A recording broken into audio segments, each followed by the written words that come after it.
We have a whole society based on death, right? Yeah. And we have these belief systems, and we have these things set up, and we have these fears that we install in people. There was a book I was reading called Civilized to Death, and there was a whole chapter on like how we're so obsessed with dying. It's like a thing. Like the whole world or just Western culture? No, just in general. The whole world is, unless you're in a primitive culture where you understand that death is a part of the process and you pass over and we still talk to you. But like in a civilized world, like you die and that's it. And it's it's a struggle. Like even like, I feel like everybody here, like meaning us three, like we kind of dive into the esoteric, but still like the thought of dying and not being able to do the things we want to do causes this anxiety. But that's because we live in a civilized world where it's this fear. Right? Yeah, it's the materialistic view of death. Death being final. Yeah. Right.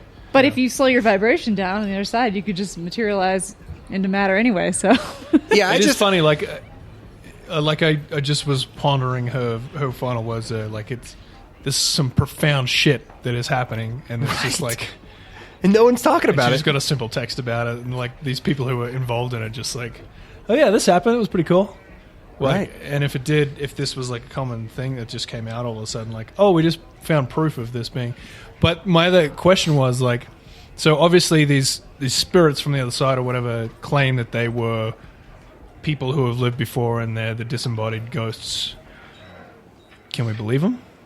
Oh, like are they saying there's someone else? Well, it's been mostly positive. So there's a lot of stories of them communicating with deceased people and giving information back to them to make them feel better. It's mostly positive. So if it was dark or they were deceiving, they're doing it and still being positive. So I would say no, and they were very, I don't know. That's a good question, but if it's positive, I tend to think they're not lying, or maybe they take on those personas to be, as a role, because that's what they need to do for us to like engage with them. Yeah, it reminds me. Have you heard of the Philip experiment?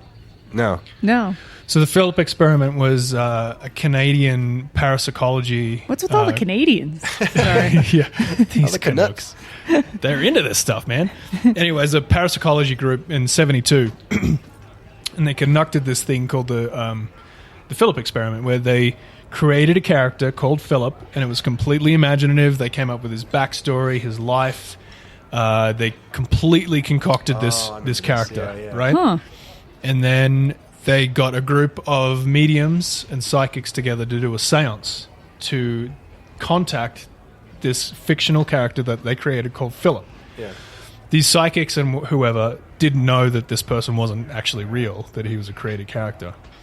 And they conducted this seance, and sure enough, they started contacting or seeing physical manifestations of them talking to and addressing a Philip, and this Philip that they were, trying to contact. And actual things started happening, and rapping on the table, and vibrations, and winds coming out of nowhere in an airtight room. Not airtight, but a room that no windows or doors were open or whatever. So something was like, I'll be Philip for you. Yeah, something just came in and was like, sure, I'll fill that void. Now, was it a entity from the other side, like a trickster spirit who just sort of was like, hey, I'll fuck around with this, sure. Yeah. Or was it that these people believed that they were doing something and they manifested something from their own belief? Which both speak to the quantum realm and consciousness and co-creating. Yeah. Totally. Both could be true, actually. Doesn't mean one or the other is not true. They could both be the same. Does she have any like negative stories in that book? I mean, it seems pretty positive. Like, this is like, oh, fascinating, like profound experiences of people like not that I've read so far. I haven't read every single chapter. All the reincarnation stories are very positive. I mean, they're not easy, though. It's like these poor kids remember dying in a plane crash and then can recall everything that happened and know everything. It's like, that's not easy, but it's not dark being manipulated. But I know they can go the other direction, can't it? Yeah, for sure. I mean, this is like seances. This isn't like Ouija board stuff, right? This is seances. Yeah. But to go back to the Philip experiment and the Ouija board, it's a group of people that are believing, and I think that we think that we're so powerless. Like spirits are coming through the Ouija board and talking to us, or the whatever happened in the Philip experiment, people were believing that something was real, and then things physically started happening. Yeah. But this, I think, I just don't think that those people are fake. And no, I mean, there was like legitimate paranormal shit that was happening. It wasn't like they were making it up. It was the fact that they were trying to contact someone who didn't exist. Right. Yeah, you know what? That actually points to something else. One of the theories they talked about for these seance rooms is something called living psi phenomenon, which is your ability, which is also just as crazy as ghosts coming from the other side, your ability of psychokinesis, which is moving objects in your mind. So group efforts with intention and belief in a quantum world where they can create their own reality are using telekinesis. That's what telekinesis is. You're somehow breaking into the matrix and the code with your consciousness and changing something. So that could be what's going on. I don't think so. But if it was, that's just as interesting. Well, not as interesting, but close. Yeah. I mean, go on. I just think that it shows how powerful we are as humans. I mean, on so many levels. One, let's go back to Leslie and her book, that we can actually open up portals to have things speak to us on different dimensions of existence in a quantum field. And number two, with the Philip experiment, that we are actually able to, even if the character was made up, we are literally able to materialize paranormal activity because we're that, like, we can literally control the quantum field. Like, I think they're just examples of how powerful we are as humans, instead of the fact that there's reason to believe that it doesn't exist at all. I think both of those stories actually lend credence to that. And that's what I think. I do too. When I hear about, so I was going to bring up this entity that people contact through Ouija board that they don't mean to contact. You know, with a Ouija board, you just say, "Hey, who's out there who wants to contact us?" Well, there's this continuing story of this very demonic entity called Zozo. We said it. Who keeps, I don't want to say his name too many times because apparently it's not good. But, I laugh now. This is like The Ring, except you don't have to watch a video. You just heard us say it. Yeah, just don't say it in the mirror 3 times. You're all screwed.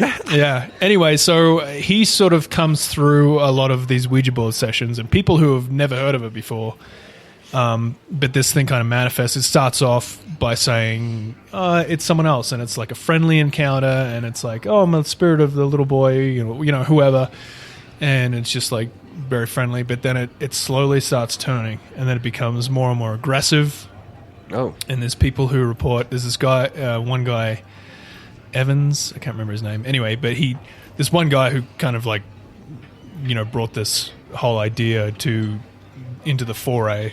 People have been experiencing this thing a lot, earlier than him, but he wrote these huge blog posts about how this entity was like affecting his life, like it was physically attacking him. It was like getting into his head. He said it possessed him at one stage. There's this story where I guess he just used to fuck around with Ouija boards by himself. Really? And so there's a story where he was contacting. Yeah, it's like this 101 a Ouija board. Yeah, I know. Yeah, and he was Hold hands like, with someone. This thing was telling him. I don't want to say its name again, but there's this thing was telling him, "I want to take your family to paradise." And he said to her, "Where's paradise?" And it started to spell out Hell. Hell. Yeah. And then he was like, He's a saucy demon entity. Yeah. He got all freaked out and ran upstairs, and he thought his wife was bathing their child in the bathtub. What? Well, he goes in, and this bathtub's filling to the brim. He doesn't know where his wife is, and the baby's drowning in the oh my God. So he saved the kid, and I think she was fine. And then, but not long after that, the kid sort of developed some sort of horrible respiratory illness that they didn't know what it was caused from, and he believed it was from this. Anyway, so everybody don't call that entity. Yeah, don't. But it just comes through. You don't have to, like, there's people who talk about it who say, "Hey, this thing came through and it like got super aggressive with me, and this was its name," and they'd never heard of it before, and it comes through different ways. People say it's the manifestation of Pazuzu, which is the demon that was made popular by the Exorcist movies in the book, I think. Oh, interesting. But it's like an actual demon. Right. It was like the king of the demons or something like that. Well, again, like something. So is it that's from a the crazy Bible? Story. Pazuzu? Like, where is it from? No, it's is it literally just Mesopotamian wind demon or something like that. Ooh, it's interesting. That's cool. So in the movie, like the wind starts billowing through the little right, girls. Right. It's like a wind demon. But anyway, so It's just a normal. I think. I mean, this thing feels very much to me like one of those Slender Man ideas. Like it's an idea that was born into the zeitgeist that we created, and it was like this tulpa that everyone kind of like feeds energy and fear into, and it just becomes a physical thing. And now it exists physical thing, on some different dimensional plane. That's how powerful we are. We create negative and positive experiences all the time. We don't even know we're doing it. And we just think we're victims to it. So you're not saying it's an entity that just decided to call itself Zozo to mess with humans, that we actually created this thing and it now exists in the quantum realm. It could very well be that it was like a lower thing, but it just kind of struck gold. And it became this thing that we powered it up with our belief. Our belief now made it's it stronger. Feeding off people, and it's like physically coming into this plane. And there's like stories of it where people say it came through, and there was like a group of girls who were doing a Ouija board session, and it was spelling out to them, "I want her," and it kept saying, "I want her, I want her, I want her," and they didn't know who the fuck it was talking about. And then the girl who was telling the story said, something just came over me, and I just fucking hated this girl sitting across from me. And she said, when I was talking to this girl, she said, like, I just was like staring at her with this evil grin all of a sudden, and she was like saying like this hatred came over her, and she didn't know why. They were friends, you know. And after they shut the session down, it took a while for this like feeling to get out of the room, and then it kind of died down, kind of thing. Wow. She wanted to kill this fucking girl. Just felt in crazy anger. Yeah, and it was like she was taken over by this thing. Well, it reminds me of my mom's white necklace story. Yeah. Oh, it reminds me of my mom. Where she wanted to kill me too. I want her. Yeah, she got crazy and her emotions got out of control for a while until she got rid of the amulet. I don't know. It's craziness. Yeah. Anyway. So I think that like all of these stories and everything that we've talked about is just proof that, and according to science, just most recently, that one, there's a quantum field. We don't need to argue science, that anymore. people. It's science. You can't argue with it now. Yeah, I love that. But that we are literally in control of possibly. I mean, who am I? I mean, I'm living in my own reality, and I'm saying it's true. So right, hey. But that we could possibly be more powerful than we think we are, and that we might be living in a reality that we've created completely by ourselves, and we're manifesting matter as we speak. Yeah. So be careful what you wish for. All right, that's all the time we have for Cosmic Cantina this week. On that note, have a good week.